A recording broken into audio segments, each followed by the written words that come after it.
Eh bien salut tout le monde les amis, j'espère que vous allez tous super bien malgré qu'il est assez pourri. Le véhicule je l'ai déjà depuis quelques semaines, mais pour vous c'est un tout nouveau véhicule qui arrive sur la chaîne. Oula je vais y arriver, ça y est.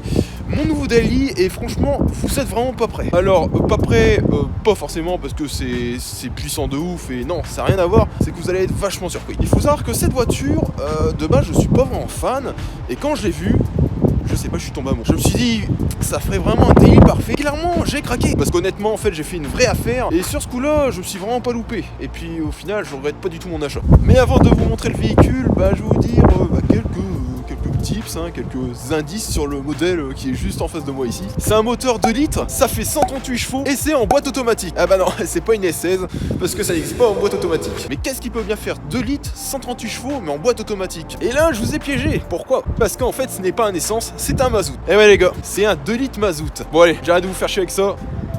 C'est parti!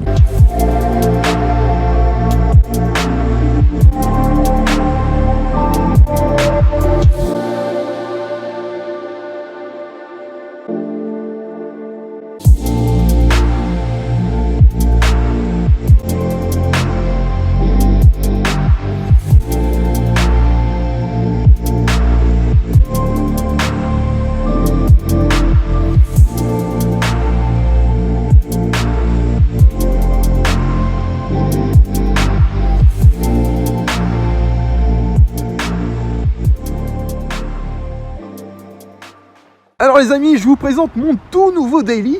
Voilà, donc pas vraiment réellement la remplaçante de la 208, parce que la 208 ça fait déjà un an que je l'ai plus en fait. Et j'avais pas vraiment de daily attitré, voilà, j'avais juste une sportive. Et moi, bon voilà, il faut savoir que la S16 clairement en daily c'est une catastrophe. Déjà j'ai un embrayage 4 patins sur la S16 et pour conduire dans les bouchons, pour aller au boulot c'est un bordel pas possible. Et clairement, en plus que là je fais des préparations dessus, clairement elle est plus d'origine donc on va oublier tout de suite. Du coup, je recherchais un daily, donc franchement je vais être honnête avec vous, cette voiture là que vous voyez là, déjà vous êtes surpris parce que vous vous dites putain pourquoi le mec il a acheté une C4, parce que c'est pas du tout mon genre de bagnole, mais je vais y venir juste après. Car ouais, de base c'était pas prévu que je devais prendre un daily et voilà, j'ai fait une affaire, j'ai trouvé par hasard et je vais pas vous mentir, elle vaut vraiment le coup. Voilà, j'ai fait une affaire de dingue avec cette voiture et clairement en plus le moteur est super fiable. Donc nous sommes sur une Citroën C4 première génération phase 2 de tout simplement janvier 2009, équipé du moteur 2 litres HDI. Parce qu'à chaque fois que je dis FAP, à chaque fois je pense à ça. Donc voilà, 2 litres HDI 138 FAP avec la boîte automatique à 6 rapports. Mais je saurais pas vous dire si c'est vraiment un EAT6, parce que je crois que l'appellation EAT6 est arrivée bien après à partir de la C4 deuxième génération, parce que là on est sur une version première phase 2 de 2009 avec 98 000 km au compteur. Ouais, alors il faut savoir que cette voiture en fait appartenait à une personne âgée et en fait du coup elle a pas beaucoup de kilomètres. En plus une boîte automatique, clairement c'est ce que je recherchais ces derniers temps, déjà pour le confort. Et pareil, en parlant du confort, je vais être honnête avec vous, c'est la voiture la plus confortable que j'ai pu avoir. Ça va faire quelques semaines que je l'ai et franchement je regrette pas du tout, c'est vraiment un daily parfait. Et du coup cette C4 c'est une finition exclusive, oui. Donc là on parle vraiment du haut de gamme de la C4 de l'époque. C'est-à-dire que bon, elle n'a pas toutes les options, il manque quelques options. Mais c'était la finition la plus haute de la C4 en version 5 portes, parce qu'en version 3 portes, je vous rappelle, on avait tout ce qui était VTS, VTR, et encore une autre finition, je m'en souviens plus. Mais sur la version 5 portes, on avait plusieurs finitions, et la finition la plus haute était exclusive.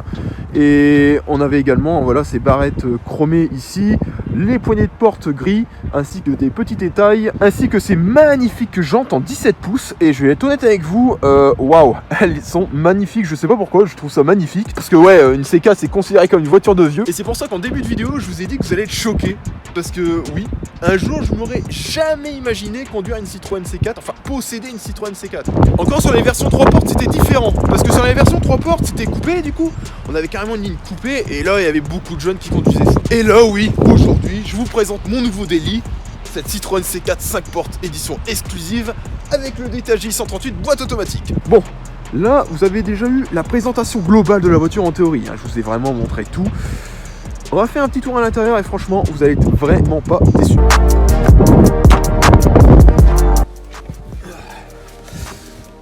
Et ouais les amis, alors nous voici à bord de la Citroën C4 et je vais être honnête avec vous, ouais, c'est vrai que l'intérieur, il a plutôt bien vieilli, mais en gros, il est assez moderne pour son temps. faut savoir que la voiture à l'époque était sortie en 2004 si je dis pas de conneries. Et clairement, encore aujourd'hui, on est en 2021, je le trouve pas si vieillot que ça en fait l'intérieur. Je dirais même qu'il est même un peu moderne. À l'époque, c'est vrai que bon, c'était assez moderne d'avoir une C4 à l'intérieur. Enfin, à l'époque, quand les vieux achetaient ça, parce que maintenant c'est différent. Parce que maintenant, c'est une voiture très large disponible en occasion et bah, tout le monde peut s'acheter une C4, c'est lambda, hein, je veux dire. Mais à l'époque, c'était surtout des personnes au-dessus de 40 ans, 50 ans qui s'achetaient ça. La particularité de cette C4 que je trouve, alors au début, ça m'avait un peu gêné et au final, ça me dérange pas du tout, c'est son volant. En gros, son volant, en fait, le moyeu du volant, donc où vous avez commande du volant ainsi que l'airbag, reste fixe. Vous avez juste en fait le rond du volant qui tourne. Au début, ça m'avait un peu fait bizarre et au final, bon, ça me paraît tellement normal, enfin, parce qu'il n'y a aucune autre bagnole qui l'a fait en théorie. Enfin, de mémoire, je pense pas qu'il y ait une autre voiture qui a eu cette idée de laisser le moyeu fixe avec juste le rond du volant qui tourne. Et ça fait vraiment penser aux vieilles bagnoles à l'ancienne où on avait un moyeu fixe et on pouvait tourner le volant, ou alors comme dans les anciennes DS. C'était à peu près le même système et ça, je trouve ça méga stylé. C'est le petit détail que ça tue en fait. Et petit clin d'œil à POA, si on devait demander un petit détail qui fait toute la différence, ce serait ce volant. Bon, d'ailleurs, la clé qui était assez classique à l'époque chez PSA, hein, vous voyez, déverrouillage ici pour allumer automatiquement les projecteurs. Donc c'était pour repérer sa voiture dans un parking, etc. Bon, c'était assez global à l'époque, il y avait toutes les marques qui avaient ça. Et donc ici, on peut tourner le volant libre qu'on veut. Bon, ici le moteur tourne pas, donc je pourrais pas plus le tourner. Et le moyeu qui reste fixe. Et ça, c'est vraiment le détail que j'adore. Bref, nous avons démarré la bête, donc voici tout simplement l'interface de la C4. Donc pour un daily, franchement, c'est top. Alors oui, je vous ai raconté en début de vidéo,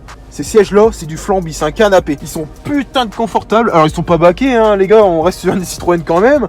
C'était pas censé être sportif, mais clairement, bon, à l'époque, hein, on pouvait avoir en option, donc je crois que c'était sur les VTS, les versions coupées, on avait des sièges carrément plus baqués. Mais sur les versions 5 portes, ça a toujours été un peu basique. Mais en vrai, c'est super confortable. On est sur une version exclusive. Et d'ailleurs, les sièges, bah, ils sont en Alcantara. Alors, ça salit très bien, enfin c'est chiant parce que ça salit bien, mais pour nettoyer c'est aussi de la merde, comme la S16 avec les sièges ERC, c'est le même délire. Mais bon, on va pas s'en plaindre. Sinon, à part ça, au niveau de l'interface, alors j'ai pas l'option GPS parce qu'il y a certaines C4 qui avaient le grand écran ici à la place. Ici, on a un système classique, donc qui était commune aux C4, certaines C3 si je dis pas de conneries, les Peugeot 308 à l'époque, les nouvelles générations, c'est exactement le même écran. On a même un menu global qui se contrôle ici avec l'autoradio, donc MP3 Bluetooth, hein, c'était déjà très bien à l'époque. Puis ici on peut aller le menu, ici le bouton menu, hop on va dans le menu, et puis on a vraiment un menu à l'ancienne. Moi je préfère carrément ça que des écrans partout clairement, parce que je trouve ça méga stylé, hein. Ça fait vraiment old school et ça j'aime bien. Donc ici tout le système audio, je sais pas combien de haut-parleurs on est, mais putain les gars on a une qualité sonore de ouf. Bien meilleur que la 208 et ça m'a énormément surpris. On a énormément de réglages qu'on peut faire. Après ça reste un autoradio classique, on peut mettre des CD dedans, c'est génial. Et ici le chauffage Bison, hein, donc on peut mettre plus de froid d'un côté que de l'autre. C'est tout simplement une clim assez simple, hein. Bison à l'époque ça se faisait beaucoup. Et bon, j'ai pas ça sur la S16, mais sur mon ancienne 208, j'avais exactement le même système sur ma GT. Et voilà, on va parler de la boîte, donc je pense que c'est l'un des trucs les plus, pas vraiment importants, mais intéressants de la voiture. Donc nous sommes sur une boîte automatique à 6 rapports, donc comme je vous l'ai dit en début de vidéo, je sais pas si on peut l'appeler l'appellation EAT6, mais voilà, donc la boîte elle est super agréable, on a un bouton sport pour un genre de mode sport, un bouton neige au cas où s'il y a de la neige, alors j'appuie sur le frein également, voilà comment fonctionne une boîte, et on a même un mode manuel, hop, on avance pour passer le rapport supérieur et inférieur ici.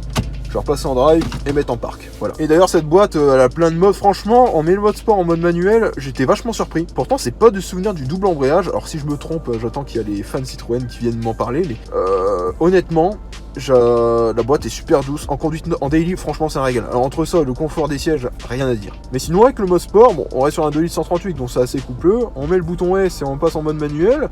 Bah, j'étais vachement surpris. Après, moi, j'ai acheté cette voiture-là juste pour le confort. Attention, hein. Qu'on pas la péter au sol avec des jantes. Hein. Ah, les gars, c'est bon, on va se calmer tout de suite. Hein. Et d'ailleurs, cette voiture, bah, j'ai plus aimé acheter celle-là que ma 208. Et ça, j'en avais déjà parlé dans une vidéo. D'ailleurs, je vais vous la mettre en haut quelque part. Où j'ai vendu ma 208, je vous ai expliqué la raison pourquoi je l'ai vendue en fait. Et clairement là c'est totalement différent, je préfère largement cette voiture là qu'à la 208. Et ici un petit accoudoir, hop, on peut avancer, reculer. Putain franchement elle est super bien équipée. Bon, ici c'est mon transpondeur FM pour pouvoir utiliser mes musiques directement sur cette autoradio là. Sur ce les amis, j'ai vraiment rien d'autre à dire sur la voiture. Clairement je pense qu'on a fait le tour. À vrai dire, ce daily est vraiment particulier. Comme je vous l'ai dit, vous allez le choquer de ce que j'ai pris. C'est pas puissant, enfin ça fait quand même 140 bidets mais ça reste un mazout. C'est le daily parfait. Et honnêtement, c'est confortable de ouf et je l'adore ce daily. Alors je sais pas vraiment si on va voir plusieurs vidéos dessus parce que je compte pas faire des modifications sur mon daily, hein. Ça reste une C4 après tout. Mais voilà, je vais rester comme ça, de toute façon, je vais peut-être, voilà. Bon, il faut savoir que tout a été refait sur la voiture, amortisseur, tout. Je peux même pas vous le dire parce qu'il y a une liste énorme. Et puis voilà. Sinon les amis, merci beaucoup d'avoir regardé cette vidéo parce que je pense qu'elle a dû en surprendre plus d'un. Sur ce, portez-vous bien. N'oubliez pas de vous abonner si c'est pas déjà fait pour suivre également les projets futurs en rapport avec la S16. Vous abonner si c'est pas déjà fait et d'activer la cloche pour être averti des notifications. Sur ce, je vous dis à la prochaine. Ciao ciao.